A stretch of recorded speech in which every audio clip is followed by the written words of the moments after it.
Allah Teala'nın rəhmətini ümid etmək və həmçinin rəhmətindən ümid kəsməkdən, məyus olmaqdan təhzir etmək haqqında.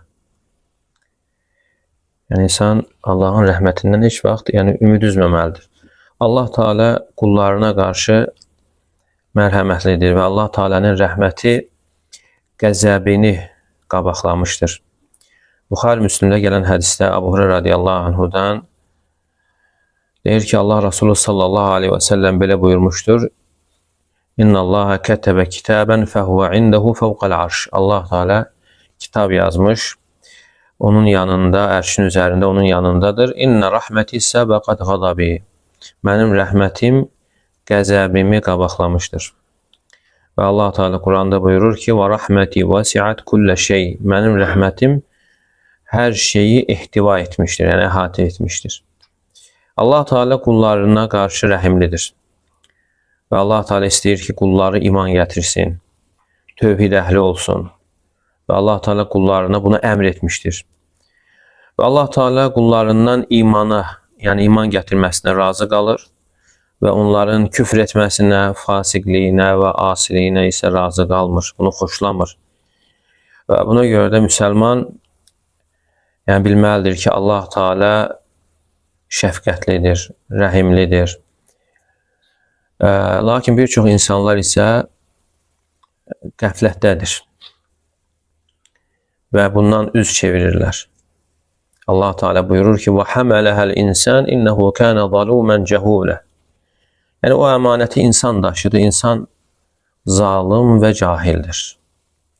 Yəni insan olaraq zalım və cahildir. Yəni insan bundan, yəni zülmdən və cəhalətdən nə ilə qurtarır? İman gətirib əməl etməklə. Yəni Allah Teala bəndələrinə qarşı rəhimlidir və onlar üçün rəhmət qapısını açmışdır. Və həmçinin digər bir çox qapıları açmışdır. O qapılar da Allahın rəhmətinə aparır. Və bunların içərisində Allahın rəhmətinə aparan qapılar içərisində ən əzəmətli olan tövhiddir. Yəni insan tövhidi gerçəkləşdirməsi və həmçinin Allaha şərik qoşmaqdan çəkinməsi Allahın rəhmətini qazandıran ən böyük səbəb sayılır. Və buna görə də insan tövhid kəlməsini və onun rükunlarını gerçəkləşdirməli. La ilahə illallah. Yəni iki rükunu, iki dayağı vardır. La ilahə illallah. La ilahə nəfi, yəni inkar, illallah isə isbatdır. Və həmçinin bu kəlmənin gərəkdirdiyi mənaları nə tələb edir? Onu gerçəkləşdirməli. Yəni onun tələb etdiyini yerinə yetirməli və onun çəkindirdiyindən çəkinməlidir. Və həmçinin imanın dayaqlarını qorumalı. İslamın dayaqlarını və bununla insan Allahın rəhmətinə nail olur və tövhid isə bunların içərisində ən əzəmətli, ən ucasıdır Allahın rəhmətinə nail olmaq üçün. Və buna görə də insan tövhidini qorumalı, şirkə düşməkdən həzər etməli, həm böyüyünə və həmçinin də kiçiyinə. Allah Teala buyurur ki, İnna Allah la yaghfiru an yushraka bihi və yaghfiru ma dun zalika limen yasha. Allah Teala özünə şərik qoşanı bağışlamır və bundan aşağı olan günahlar isə istədiyinə bağışlayır. Yəni insan nə qədər ki tövhidi gerçəkləşdirir, Allah Teala bütün günahları bağışlayır. Yəni tövhid kəlməsini, mənasını bilərək və onun gərəkdirdiyini yerinə yetirmək. Lakin bundan da bir çox insanlar tövhid kəlməsinin mənasını bilməkdən qafildirlər və həmçinin əməlləri ilə də buna müxalif, yəni zid çıxırlar. La ilahə illallah kəlməsinin mənası la mə'budə bihaqqin illallah. Yəni Allahdan başqa ibadətə haqqı olan məbud yoxdur. Yəni başqa ilahlar, məbudlar batildir. Yəni haqq məbud, haqq ibadət olunan isə Allah Teala'dır. Buna da dəlil olaraq Allah Teala buyurur ki, Həcc surəsi 62-ci ayədə: "Dəlikə bi ennallahu huvel haqq." Bu ona görədir ki, Allah Teala haqq və ennema yed'un min dunihi huvel batil. Onların Allah'tan qeyri ibadət etdikləri isə batildir. Və ennallaha huvel aliyyul kebir. Və Allah Teala uca və böyükdür. Və buna görə də insan tövhid kəlməsini birinci mənasını bilməli və sonra onu gerçəkləşdirməli. Və həmçinin şirkdən, böyüyündən və kiçiyindən də çəkinməli və eyni zamanda riyadan, yəni gizli şirk, riyadan da çəkinməli və eyni zamanda riya, yəni insanlara eşitdirmək, bir var göstərmək mənası ilə etmək və bir də eşitdirmək üçün əməl etmək. Hər ikisindən də insan bundan çəkinməyə çalışmalıdır. Yəni sözsüz ki, bundan çəkinmək yəni heç də asan deyildir. Yəni riyadan. Bəzən insan deyə bilər ki, burada nə var ki? Yəni ola bilər insan böyük şirk deyil, pirlərə getməsin, digər o bildiyi zahiri əməllərdə böyük şirkdən uzaq olsun. Amma gizli şirkdən çəkinmək çox çətindir, çox ağırdır. Nəyə görə çətindir? Ona görə ki, bəşər nəfsinin dərinliyində əkilən bir xəstəlik var. Tərif sevgisi. Yəni insan nə qədər əməli gizli etməsinə baxmayaraq onu gizli saxlaya bilmir və onu danışır, başqasına danışır. Yəni elə çıxır ki, Allah Teala'nın onu görməsi, bilməsi, eşitməsi kifayət eləmir. Özü kimi bir məxluqdan da nəsə gözləyir. Əgər insan əməlində riya olarsa, o əməl batil olur. Yəni riya hansı əməldə olarsa, o əməl batil edir. Amma böyük şirk isə bütün əməlləri batil edir. İnsanın ömür boyu etdiyi əməllər, 70 il, 80 il, 60 il olunan əməllərin üstündən xətt çəkir. Yəni ona görə şirk o qədər təhlükəlidir. وَلَقَدْ أُوحِيَ إِلَيْكَ وَإِلَى الَّذِينَ مِنْ قَبْلِكَ لَئِنْ أَشْرَكْتَ لَيَحْبَطَنَّ عَمَلُكَ وَلَتَكُونَنَّ مِنَ الْخَاسِرِينَ.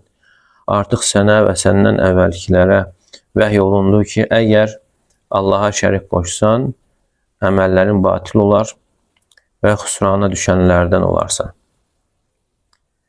Və həmçinin Allah Teala Ən'am surəsində 18 peyğəmbərin adını çəkir və sonra buyurur ki, وَلَوْ أَشْرَكُوا لَحَبِطَ عَنْهُمْ məkanu ya'malun. Əgər onlar, yəni peyğəmbərlər Allaha şərik qoşsaydılar, onların etdiyi əməllər batil olardı. Görün onda başqası necə. Və həmçinin İbn Qayyim rahimehullah deyir ki, yəsirur riya'i şirkun. Yəni riyanın azı, yüngülü şirkdir, yəni gizli şirkdir, kiçik şirkdir. Amma çox olarsa artıq münafiqlik olur. Yəni mömində də, müsəlmanda da bəzən ola bilər gəlsin. Amma o ki qaldı insanın bütün əməllərini göstəriş üçün etməsi bu mömində ola bilməz.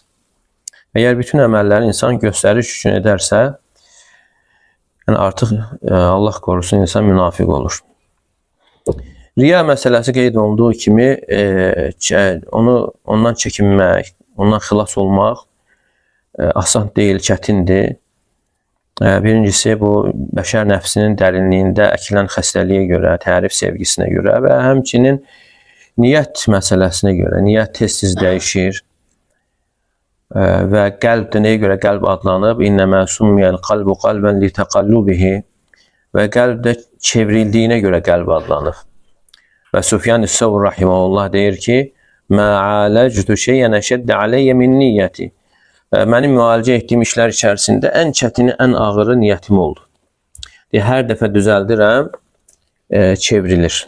Hər dəfə düzəldirəm, yenə başqa formada bitir. Yəni bu onu bildirir ki, çətin olması onu bildirir ki, bizdən davamlı şəkildə çalışmaq tələb olunur. İnsan davamlı olaraq niyyətini yoxlamalıdır. Hər dəfə hər hansı bir əmələ yönəlmək istədiyi zaman sual verməlidir ki, nə üçün edirəm, nə üçün gedirəm, Nə üçün filan əməl edirəm? Yəni o nə üçün sualını vermək sonra insanın niyyətinin düzəlməsinə səbəb ola bilər. Görsə ki, niyyət başqadır, məqsədlər başqadır, Allah üçün olmadıqca insan addım atmamalı. Necə ki, Fudayl ibn İyad rahimehullah deyir ki, yəni kim bir iş haqqında düşünərsə dayansın. İn kana lillahi amdah. Əgər Allah üçündürsə yerinə yetirsin. Yox, Allah üçün deyilsə niyyətini düzəltsin. Və ona görə insanın hər etmək istədiyi iş birincisi xeyirli olmaya bilir və hər xeyirli olan iş də Allah üçün olmaya bilər. Və buna görə də insan sual verməlidir ki, onu o əməli yerinə yetirməyə sövq edən, yönəldən nədir? Allah rızası yoxsa başqa məqsəddir? Əgər Allah rızası deyilsə, onu tərk etməlidir, niyyətini düzəldənədək. Deməli, bu onu bildirir ki, çətindir. Çətin olması da bizdən çox çalışmalıdır. Davamlı olaraq. Ölənə qədər insan çalışmalıdır. Deməsin ki, bir dəfə çalışdım, alınmır və yaxud da bir dəfə çalışmaqdan da bu düzəlmir. Yəni, davamlı olaraq çalışmalıdır. Və mümkün olmasını isə hardan bilir? Mümkündür. Allah Teala'nın əmr etməsindən. Allah Teala buyurur ki: "Və mə umiru illə liya'budullaha muxlisina lehu'd-din." Yəni insanlara əmr olunub ki, dini yalnız Allah'a aid edərək ibadət etsinlər. Ələ lillahi'd-dinul xalis. Xalis din Allah'a aiddir. Xalis din, təmiz, xalis. Fa'budillaha muxlisan lehu'd-din. Başqa ayədə buyurur ki, dini yalnız Allah'a aid edərək ibadət elə. Yəni Allah Teala istəyir ki, bizim etdiyimiz ibadətlər xalis olsun, təmiz olsun, ora heç nə qarışmasın.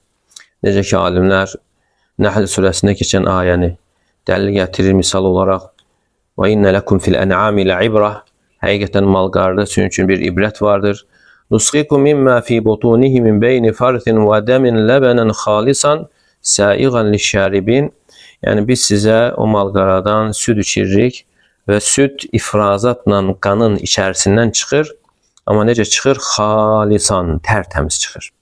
Yəni sən o süddə nə qanın rəngini, nə də ifrazatın qoxusunu duya bilərsən. Yəni necə ki o tərtəmiz çıxır, xalis, və Allah Teala istəyir ki, bizim etdiyimiz ibadətlər o cür təmiz olsun, qarışıq olmasın. Deməli, ixlas sözü də xalis sözündən götürülüb. Necə ki, südə başqa bir şey qarışarsa, yararsız olduğu kimi, yəni bizim etdiyimiz ibadətlərə də başqa şeylər qarışarsa, görüş, göstəriş, eşitsinlər deyə, başqa niyyətlər olarsa, o ibadət yararsız olur, qəbul olmur. Deməli, ibadət Allah Teala'nın haqqıdır və Allah Teala istəyir ki, oraya heç nə qarışmasın, tərtəmiz olsun. Və bunu əldə etmək üçün İbn Qayyim rahimehullah qısa, yəni qaydalar gətirir. İki qayda olaraq, yəni insanın iki şeyi bilməsi, bunu əldə etməsinə səbəbdir. Bildirir ki, insan bilməlidir ki, Allahdan başqa heç kəsin tərifi ona fayda vermir. Yəni insan birinci yaxşı bilməlidir ki, Allahdan başqa heç kəsin tərifində fayda yoxdur. Bu bir. İkincisi bilməlidir ki, Allah Teala'dan başqa heç kəsin məzəmmətində, qınağında zərər yoxdur. Deməli, xeyir, fayda kimin tərifindədir? Allahın tərifində və zərər də Allah Teala'nın qınağındadır. Və bunu biləndən sonra da insan çalışmalıdır ki, tək olanı razı salsın və onun qınağından çəkinsin. Və həmçinin deyir ki, tək olanı razı salmaq birincisi də asandır, ikincisi də fayda da elə oradadır. Çoxu razı salmaq mümkün deyil. Yəni insanları razı salmaq mümkün deyil və razı salsan belə nə faydası var? Və ona görə İbn Hazm rahimehullah buyurur ki, əgər sən fikirləşirsənsə ki, insanları özündən razı salacaqsan, deyirsən də çatışmır. Yəni mümkün deyil bu. Lap mümkün olsa, əgər fərz edərək mümkün olsa belə, yəni bir faydası yoxdur. Və İbn Qayyim rahimehullah bu qaydaları hardan çıxardı? Bir hədisdən.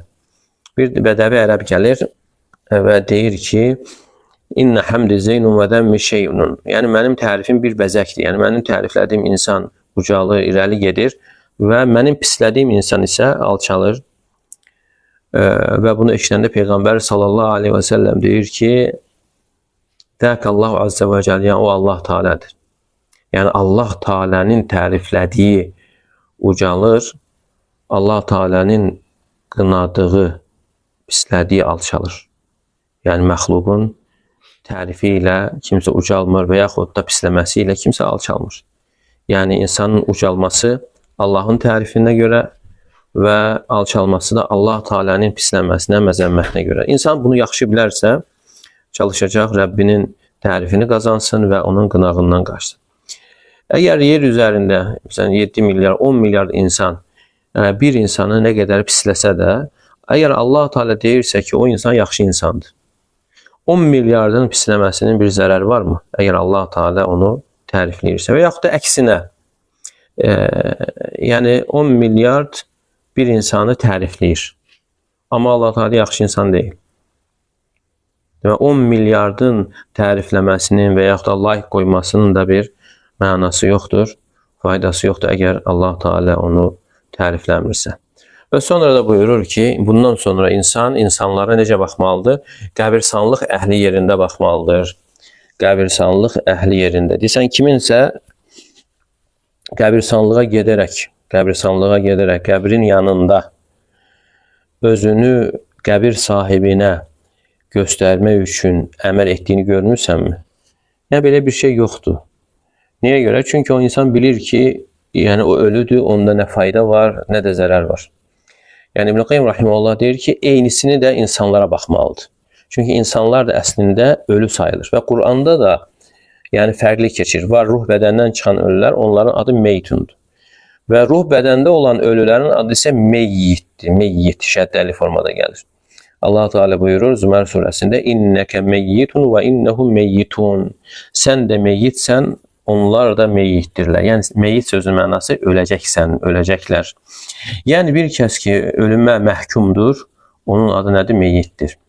Diri olan isə Allah Teala'dır. Deyir, biz hər birimiz ölülərin evladları və hər birimiz də öləcəyik. Kullu ma ala turabi turabu, torpağın üzərində hər bir şey torpaqdır.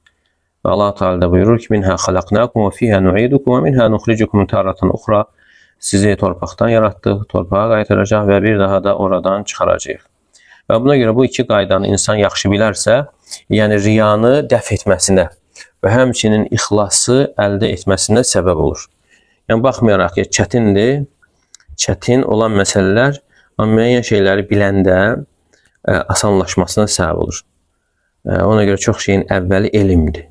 Bəlkə də ümumən bilinən bir şeydir, amma bunu həqiqi olaraq insan bilərsə ki, fayda Allahın tərifindədir və zərər Allahın qınağındadır, onda o insan əgər bunu bilirsə, sözsüz ki, Allahın tərifini qazanmağa çalışacaq, Rəbbinin rızasını və həmçinin onun qınağından qaçmağa çalışacaqdır.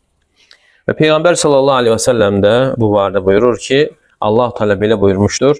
Ənə əğnə şürakəy ani şirk. Mən şəriklərin şirkə ehtiyacı olmayanıyam. Mən amilə əmələn əşrəkə fihi mə'i qeyri tərəqduhu və şirkə. Yəni kim bir əməl edərsə, o əməldə başqasını mənə şərik qoşarsa, mən onu şərik qoşduğuna tərk edərəm. Şərik qoşduğu ilə başına buraxaram. Yəni Allah Teala əməllərdən yalnız özü üçün, xalis özü üçün olanı qəbul edir. Çünki ixlas hər bir əməldə şərtdir. Yəni o əməl ki, Allah Teala savab gözləyir insan, Allahın rızasını qazanmaq üçün edir. Yəni insanlardan sağ ol, təşəkkür, mükafat gözləmir və yaxud da insanların yanında müəyyən bir dərəcəyə çatmaq və yaxud da insanların sevgisini qazanmaq məqsədi ilə bunu etmir və yaxud da insanlardan mal əldə etmək üçün etmir. Yəni bunda məqsədi yalnız Allah qatında mükafat, əcir, savab əldə etmək və Allahın rızasını qazanmaqdır. Və buna görə də insan tövhidinə həris olmalı və nə qədər insan tövhidini gerçəkləşdirirsə və bir o qədər də qeyd olunduğu kimi Allahın rəhmətini qazanır bununla. Və həmçinin tövhidin fəzilətləri, digər fəzilətləri də vardır. Və Peyğəmbər sallallahu aleyhi və səlləm Əbu Hüreyrə radiyallahu anh'a gələn hədisdə deyir ki, Əsədun nəsi bi şəfaəti yevməl qiyamə mən qalə la ilahə illallah xalisə min qalbi.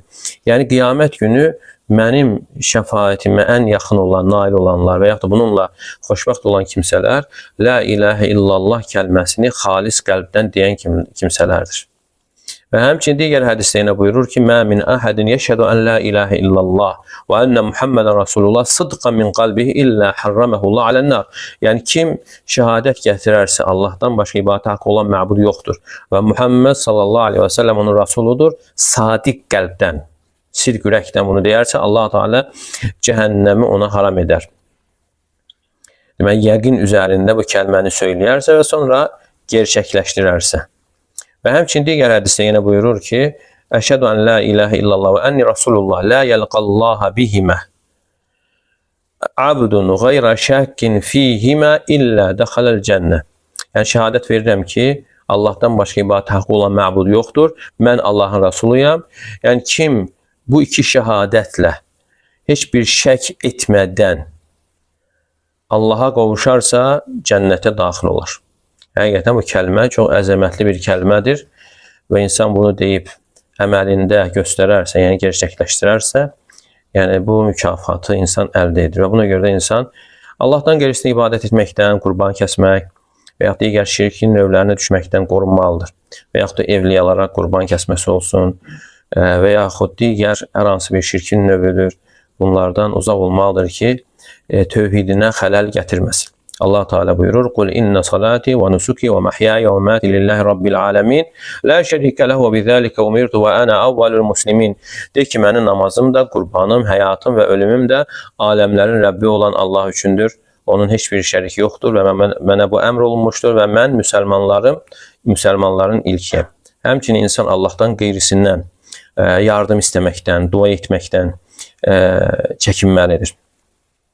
Yəni, neçə insanlar artıq qəlbləri sərtləşib, öz ehtiyaclarını evliyalara, məxluqa yönəldir, peyğəmbərlərə yönəldirlər. Onlardan mədəd, yardım istəyirlər, evlad istəyirlər, rozi istəyirlər, yağışın yağmasını istəyirlər. Yəni, həqiqətən bu təhlükəli bir günah sayılır. Yəni, məxluqu Allaha bərabər tutmaq. Allah Teala buyurur ki, "Qul əfəraytum ma təd'un min dunillah." De ki, nə deyirsiniz? Sizin Allahdan qeyri çağırdıqlarınız. "İn aradəniyallahu bi durrin." Əgər Allah Teala mənə bir zərər toxundurmaq istəsə, "Həl hunnə kəşfatu durri." Yəni, o sizin çağırdıqlarınız o zərəri aça bilər, qaldıra bilərmi? "Əv aradəni bi rahmətin həl hunnə mumsikatu rahməti." Və yaxud Allah Teala mənə öz rəhmətini toxundurmaq istəsə, yəni onlar Allahın rəhmətini saxlaya bilərmi? "Qul hasbiyallah aleyhi yetevekkelul mutavakkilun." De ki, Allah mənə yetər, təvəkkül edənlər yalnız ona təvəkkül edirlər. Deməli, insan Allahın rəhmətini əldə edir tövhidi gerçəkləşdirməklə, şirkdən, küfürdən uzaq olmaqla. Yəni, Allah Teala şirki və küfrü bağışlamır. Bundan aşağı olan günahlar isə Allahın istəyi altındadır. Yəni, istədiyinə bağışlayır. Və Allah Teala'nın rəhmətindəndir ki, qulları üçün çoxlu rəhmət qapılarını açmışdır. Və buna görə insan tövhidi gerçəkləşdirməklə Allahın rəhmətini əldə edənlərdən olur. Və bir hədisdə də gəlir, Abdullah ibn Amr ibn As radiyallahu anhudan Peyğəmbər sallallahu aleyhi və səlləm buyurur ki, "Yücəu bir rəculun min ümməti yevməl qiyamə." Qiyamət günü ümmətimdən bir kişi gətiriləcək insanların qarşısında. "Fəyunşəru lehu 99 sicillə minəs seyyiət." Yəni, onun 99 sicil, yəni əməl dəftəri açılacaqdır və hər biri də gözün gördüyü məsafə qədər böyüklükdə, uzunluqda və günahlar. Fəyəqullahu lehu həl zaləməkə kətəbəti əl-hafizun. Allah Teala deyəcəkdir ki, ona mənim o gözətçi mələklərim, o yazanlar sənə zülm ediblərmi? Deyəcək, xeyr ey Rəbbim. Fəyəqul həlləkə min həsənə və deyəcək, sənin bir həsənətin, yaxşı əməlin varmı? Deyəcək, yox. Və Allah Teala deyəcək, bəli, innə ləkə indənə həsənə, sənin bizim yanımızda bir həsənətin, yaxşı əməlin var. Və innəhu la zulmə aleykəl yevm və bugün sənə heç bir zülm olmayacaqdır. Və tərəzi gətiriləcək Qala Rabbi feyukhricullahu lehu bitaqa fiha la ilahe illallah. Və Allah Teala onun üçün la ilahe illallah yazılan kağız bir çıxardacaq. Qaləhə racul muxlisan lillah muhibben lillah. Yəni o insan o kəlməni ixlasla və Allahı sevdiyi halda demişdir o kəlməni.